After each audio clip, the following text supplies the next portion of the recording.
ભાગ બન્યો। 15મી ઓગસ્ટ કે 26મી જાન્યુઆરી આવતા જ લોકો મોટા સાઉન્ડ સ્પીકર લગાડીને દેશભક્તિના ગીતો વગાડવા લાગે છે। કાર પર કે બાઇક પર ઝંડો લગાવી લે છે, માથા પર ત્રિરંગાની જેમ સાફો કે ટોપી પહેરે છે। કહેવા મુજબ શું તમે આ બધાને દેશપ્રેમ કહેશો? દેશમાં તમને ઠેર ઠેર દેશભક્તિના ગીતો સાંભળવા મળશે। ધ્વજ કાર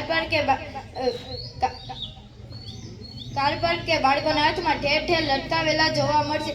શું 2 દિવસ દેશભક્તિના ગીતો વગાડવાથી કે ગાવાથી શહીદોને શ્રદ્ધાંજલિ આપીને આપણી ફરજ પૂર્ણ થઈ જશે? શું દેશપ્રેમ માત્ર 26મી જાન્યુઆરી અને 15મી ઓગસ્ટ સુધી જ સીમિત છે? દેશ કેવી રીતે આઝાદી મેળવી એ વાત સૌ કોઈ જાણે છે, પણ આ આઝાદીની ગરિમા કાયમ રાખવી એ ફરજ કોની છે? સૈનિકની, પોલીસની નહીં, આ બે માત્ર પહેરેદારો છે। ભારતની સ્વતંત્રતા અને તેની સંસ્કૃતિને સાચવવી એ દરેક ભારતીયની ફરજ છે, તેનો ધર્મ છે, તેનું કર્તવ્ય છે। માટી વસે છે મારા હૃદયમાં, તેના માટે બધું કુરબાન છે। માટી વસે છે મારા હૃદયમાં, તેના માટે બધું જ કુરબાન છે। લોહીનું એક એક બૂંદ મારો વહાલો ભારત દેશ મહાન, મારો વહાલો ભારત દેશ મહાન। અસ્તુ।